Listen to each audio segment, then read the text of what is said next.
हाय दोस्तों, आज हम देखेंगे गति का समीकरण। आज हमारा जो टॉपिक है वो है गति का समीकरण। गति का समीकरण खासकर कक्षा 9 के बच्चे और कक्षा 11 के बच्चे ध्यान देंगे। ये कक्षा 9 11 के बच्चों की टॉपिक है। इसमें हमने जैसे कि दे दिया, यहाँ पे हेडिंग क्या दे दिया, गति का समीकरण। गति का समीकरण होता क्या है, पहले गति का समीकरण कहते हैं किसे, पहले इसको जानने की कोशिश करते हैं। तो गति का समीकरण अगर हमको समझना है तो उसके लिए हमको गति का समीकरण विस्थापन, गति का समीकरण जो होता है विस्थापन, समय त्वरण, विस्थापन, समय, त्वरण, वेग, विस्थापन, समय, त्वरण तथा वेग, इन तीनों के बीच जो संबंध होता है, क्या क्या, विस्थापन, समय, त्वरण, वेग, इन तीनों के बीच का जो संबंध होता है, इन तीनों में बीच में जो संबंध आता है उसी को हम कहते हैं गति का समीकरण कहते हैं। क्या कहते हैं उसी को हम कहते हैं गति का समीकरण। तो आज हम गति के समीकरण को जानने की कोशिश करते हैं। गति का समीकरण, गति का वैसे जो समीकरण होते हैं, गति के 3 समीकरण होते हैं। कितने समीकरण होते हैं? 3 समीकरण होते हैं। तो गति का पहला समीकरण जो होता है v बराबर u प्लस at, v बराबर u प्लस at होता है। दूसरा समीकरण होता है s बराबर ut plus half at square. क्या होता है? s बराबर ut plus half at square होता है। तीसरा समीकरण क्या होता है? v स्क्वायर बराबर u स्क्वायर प्लस 2as। ये 3 गति के समीकरण होते हैं। कितने समीकरण होते हैं? गति के 3 समीकरण ये होते हैं। तो आज हम एक एक वीडियो में करके देखेंगे गति का प्रथम समीकरण, द्वितीय समीकरण, तृतीय समीकरण। बहुत आसान तरीके से आप देखने को पाओगे। आप ध्यान से देखते रहिएगा, साथ में कॉपी पेन से नोट करते रहिएगा, तभी आपको ये टॉपिक समझ में आएगी। चलो हम देखने की कोशिश करते हैं गति का प्रथम समीकरण। गति का प्रथम समीकरण हम जो देखेंगे वो ग्राफिक विधि से देखेंगे। कौन सी विधि देखेंगे? ग्राफिक विधि से देखेंगे गति का समीकरण। ग्राफिक विधि में कैसे होगा? एक x अक्ष और एक y अक्ष, इन दोनों को लेके क्या करते हैं, देखेंगे गति का प्रथम समीकरण। तो हम देखते हैं यहाँ पे गति का प्रथम समीकरण। हम लिख देते हैं, यहाँ पे हेडिंग दे देते हैं गति का प्रथम समीकरण। गति का कौन सा समीकरण? प्रथम समीकरण। हम पढ़ने जा रहे हैं गति का प्रथम समीकरण, है ना। हम लोग पढ़ेंगे गति का प्रथम समीकरण होता क्या है। गति के प्रथम समीकरण को जानने की कोशिश करते हैं। जो यहाँ पे आया v बराबर u प्लस at, इसको हम यहाँ से हटा देते हैं। इसको यहाँ से हम हटा देते हैं। इसके आगे की देखने की कोशिश करते हैं कैसे आएगा। देखते हैं। गति के प्रथम समीकरण को समझने के लिए हम यहाँ पे कुछ लिखते हैं। माना एक वस्तु, हमने क्या किया? माना एक वस्तु जिसका प्रारंभिक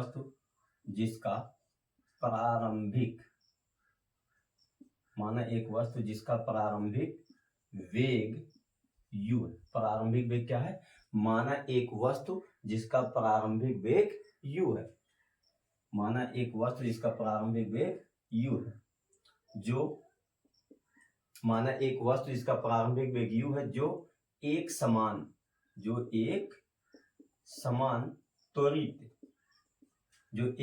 त्वरित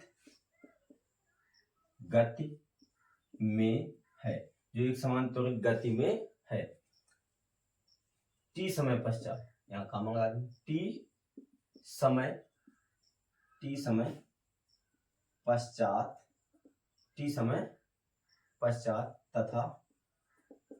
पश्चात तथा s विस्थापन तय करने में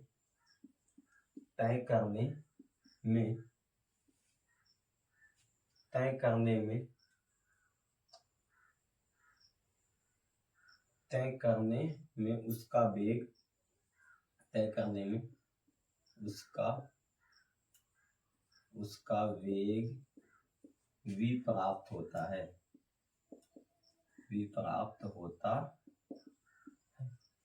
जैसे कह देते हैं कोई वस्तु, माना एक वस्तु, हमने क्या लिया, माना एक वस्तु जिसका प्रारंभिक वेग u है, यानी कोई वस्तु है जिसका प्रारंभिक वेग क्या u। प्रारंभिक क्या वेग का मतलब जब स्टार्ट, कोई काम स्टार्ट होता है ना, तो उसी को हम प्रारंभिक वेग, जैसे आप वीडियो देखने स्टार्ट कर रहे हो, जब स्टार्ट करोगे तो वो कौन सा है, वो प्रारंभिक यानी स्टार्टिंग वेग। स्टार्टिंग को क्या कहते हैं, प्रारंभिक वेग। प्रारंभिक वेग को क्या कहा जाता है, u कहा जाता है। प्रारंभिक वेग u है जो एक समान त्वरित गति, त्वरित का मतलब क्या होता है, ये त्वरित का क्या हुआ, त्वरित को हम क्या कहेंगे, त्वरित का मतलब होता है आपका जो त्वरित है, त्वरित का मतलब होता है एक समान, एक समान हो। जैसे एक सेकंड में कुछ समय दूरी, तो दूसरे सेकंड में भी उतना, तीसरे सेकंड में भी उतना, यानी हर एक सेकंड में समान दूरी तक, वो यानी समान त्वरित कहलाता है। एक समान त्वरित गति में है तो t समय पश्चात तथा s दूरी विस्थापन कर, जब वेग कर रहा है, गति कर रहा है, तो कुछ समय भी जाएगा और कुछ दूरी भी तय करेगा, तो उसका वेग क्या होगा, बढ़ेगा। जैसे आप साइकिल चलाते हो, गाड़ी चलाते हो, एक बार की आपकी स्पीड नहीं बढ़ जाती, आपकी आहिस्ता आहिस्ता स्पीड बढ़ती है, तो कुछ समय लगता है, कुछ दूरी होती है, तब जाके आपका अंतिम वेग आती है। ये जो आपका वेग है, ये आपका अंतिम वेग कहलाएगा। क्या कहलाएगा, v जो होता है वो अंतिम वेग होता है ना। ये हमने हिंदी पुट कर दिया। अब इसके बाद ग्राफ बना के हम इसके गति के समीकरण को समझने की कोशिश करते हैं। बहुत छोटा समीकरण, बहुत आसान समीकरण, देखने की कोशिश आप करो, देखते हैं। उसके लिए हम क्या करेंगे, ग्राफ खींचेंगे। कौन सा ग्राफ खींचेंगे, x और y अक्ष के पदों में। कौन से पदों में, ये जो होता है आपका, ये x अक्ष बताता है। कौन सा अक्ष बताएगा, ये x अक्ष। कौन सा अक्ष, ये x अक्ष। और ये जो बताएगा, ये कौन सा बताएगा, ये बताता है y अक्ष। कौन सा, y अक्ष, है ना। x अक्ष y अक्ष हमने क्या लिया, एक बनाया, ग्राफ बनाने की कोशिश किया, जिसमें हम क्या करेंगे, वस्तु का गति का प्रथम समीकरण की स्थापना करेंगे, यानी उसका निगमन करेंगे। कैसे आएगा, देखो यहाँ पे, तो यहाँ पे जो आपका x अक्ष है, ये समय को बताएगा। x अक्ष जो ये किसको बताएगा, x अक्ष समय को बताता है। x अक्ष जो है इसी समय को बताएगा, और y अक्ष किसको बताएगा, वेग को बताएगा। किसको बताएगा, वेग को बताएगा, है ना। अब बताओ, ये जहां पे ये दोनों काट रहा है, इसका यहाँ पे क्या होगा, इसका प्रारंभिक वेग कितना होगा, 0 होगा। कितना होगा, 0। जैसे आप वीडियो स्टार्ट करने से पहले आपने देखा होगा, कुछ भी स्टार्ट नहीं होता, यानी पहले 0 था, अब स्टार्ट की और कुछ 1-2 मिनट हो गया ना, तो यानी बढ़ गया वेग, तो यानी इसका प्रारंभिक का मतलब 0, यानी 0 यहाँ पे होगा। अब इसको डेरिवेशन करने की कोशिश करते हैं, देखते हैं। मान लेते इसका प्रारंभिक वेग यहाँ तक हम मान लेते हैं, यहाँ तक प्रारंभिक वेग है, क्या है, u। यहाँ से यहाँ तक क्या है, प्रारंभिक वेग u, क्या है, u। इस बिंदु का नाम भी देखना चाहो तो दे सकते हो, ये प्रारंभिक वेग हो गया। अब ये कोई एक वस्तु है, ये क्या है, कोई एक वस्तु है जो एक समान त्वरण गति कर रही है, जो एक समान त्वरित क्या कर रही है, गति कर रही है, एक समान त्वरण। यहाँ कहा गया ना, एक समान त्वरित गति, तो एक समान त्वरित गति कर रही है, तो एक समान त्वरित गति करके यहाँ पे इसका वेग कितना पहुंच गया, ये जहां पे पहुंच गया ना, ये हो गया अंतिम वेग। ये प्रारंभिक वेग था, ये क्या हो गया, अंतिम वेग, यानी v हो गया। अब यहां से यहां तक, इसको यहां से ऐसे भी खींच सकते हैं, इसको भी ऐसे खींच सकते हैं सीधा। तो अब बताओ, यहां से यहां तक ये दूरी तय किया ना, यहां से यहां तक ये दूरी तय किया, ऊपर भी जा रहा है, इधर भी जा रहा है, दोनों वेग की तरफ भी भाग रहा है, समय भी कुछ लग रहा है, तो यानी यहां से यहां तक मान लेते, इसको जाने में जो समय लगा, कितना लगा, t। इसका नाम कुछ दे देते हैं, यहाँ o है, यहाँ पे a नाम दे देते हैं, यहाँ पे ये b हो गया, इसको यहाँ पे भी ऐसे हम कर सकते हैं, यहाँ पे नाम देते हैं c, यहाँ पे क्या हो गया, d। यानी यहाँ से यहाँ तक इसको जाने में कुछ समय कितना आया, t आया। कितना आया, t।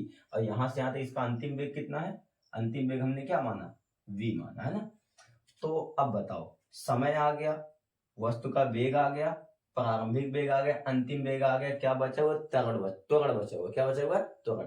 तो हम जानते हैं, अब इसको लगाने की कोशिश करते हैं, डेरिवेशन करने की कोशिश करते हैं। तो उसके लिए एक छोटा सा सूत्र है, देखो क्या होता है, त्वरण बराबर होता है वेग परिवर्तन, वेग में परिवर्तन। त्वरण बराबर वेग में परिवर्तन बटे समय, वेग में परिवर्तन बटे समय। जहां त्वरण है, त्वरण को हम कहते हैं a, त्वरण को हम क्या कहते हैं, a कहते हैं, त्वरण को क्या कहते हैं, a। त्वरण a आ गया। और वेग में परिवर्तन कैसे होता है, जैसे सपोज ऐसे समझने की कोशिश करो, जैसे कोई व्यक्ति है, वो 20 की स्पीड से गाड़ी चला रहा था, 20 किलोमीटर प्रति घंटे की स्पीड से गाड़ी चला रहा था। अचानक उसको याद आया, मुझे तो लेट हो रहा, तेज जाना चाहिए गाड़ी, और तेज मुझको जाना है, तो वो क्या करेगा कि 20 के बजाय सपोज करो 50 की स्पीड पहुंच गया।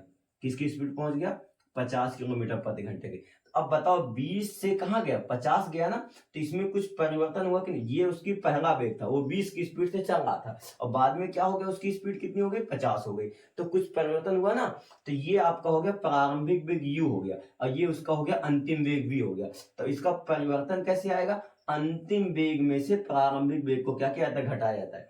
अंतिम वेग में से प्रारंभिक वेग को घटाएंगे तब जाके क्या निकल के आता है, परिवर्तन निकल के आता है। समझ में आया कि नहीं आया? इसमें परिवर्तन 30 का हुआ, 30 कहां से आया, जब 50 में से 20 घटाओगे तब तो आएगा। तो यहाँ भी ऐसे इसको देखो, वेग परिवर्तन कैसे आता है, अंतिम वेग में से जब प्रारंभिक वेग को घटाया जाता है तब। अंतिम वेग कितना है, अंतिम वेग को क्या कहते हैं, v कहते हैं, हमने लिखा देखो, अंतिम वेग को क्या कहता है, v कहते हैं, बटे नहीं आएगा, अंतिम वेग v हो गया, अंतिम वेग माइनस प्रारंभिक वेग, माइनस प्रारंभिक वेग u, ये आ गया परिवर्तन। कहां से आया, वेग परिवर्तन कैसे आया, जब अंतिम वेग में से प्रारंभिक वेग को हम घटाएंगे तब जाके क्या आएगा, परिवर्तन आएगा। तो अंतिम वेग माइनस प्रारंभिक वेग बटे समय, समय को देखो यहाँ से यहाँ तक जाने में कितना समय आया, देखो यहाँ से यहाँ तक जाने में समय कितना है, t आया, तो यहाँ हम लिख देंगे समय t, कोई दिक्कत नहीं।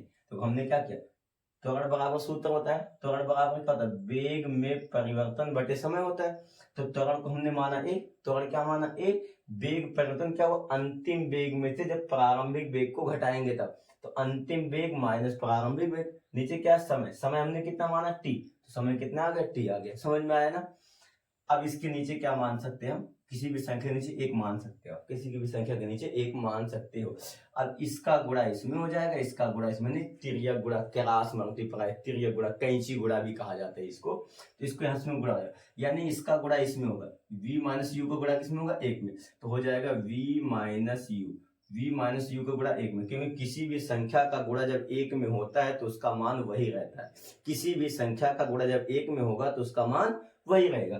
तो v माइनस यू का गुणा किसमें होगा, एक में होगा, तो v माइनस यू करने में v माइनस यू हो गया, है ना। उसके बाद a का गुणा किसमें होगा, t में, a का गुणा किसमें होगा, t में, तो ये हो जाएगा at, a का गुणा t में होगा तो कितना हो जाएगा, at। हमको अब v को यहीं पर v को हम यहीं पर आने देते हैं, ये माइनस यू है, उस तरफ जाएगा तो क्या हो जाएगा, प्लस यू। तो v बराबर, ये पक्षांतर किया जाएगा ना, जब भी कोई संख्या बराबर की इस साइड से उस साइड जाए, उस साइड से इस साइड आए, तो उसके चिन्ह में परिवर्तन होता है। क्या होता है, परिवर्तन, प्लस होगा तो माइनस, माइनस होगा तो, अब ये माइनस है, उस तरफ जाएगा तो क्या हो जाएगा, प्लस यू, और प्लस कितना, 80। तो v बराबर u प्लस 80। हमने बताया था ना गति का प्रथम समीकरण, गति का प्रथम समीकरण ये आ गया, v बराबर u प्लस 80, इसी को कहते हैं हम यही गति का प्रथम समीकरण है। यही क्या है, गति का प्रथम समीकरण है। कौन समीकरण, v बराबर u प्लस 8। यहाँ से आपको आ गया, ये आपकी टॉपिक खत्म हो चुकी है। गति का प्रथम समीकरण हो गया, गति का दूसरा समीकरण भी देखेंगे, गति का दूसरा समीकरण भी सेम इसी से देखेंगे, बहुत आसान है, इसी तरीके से उसको भी देखेंगे। आप वीडियो देखते रहिएगा बस। इसके बाद नेक्स्ट वीडियो जो आएगी वो इसी की आएगी, गति के द्वितीय समीकरण की, है ना, गति के द्वितीय समीकरण की ही आपकी वीडियो आएगी। तो इसको आप ध्यान दीजिए, इसको नोट करें, स्क्रीनशॉट लेना चाहते हो स्क्रीनशॉट ले सकते हैं।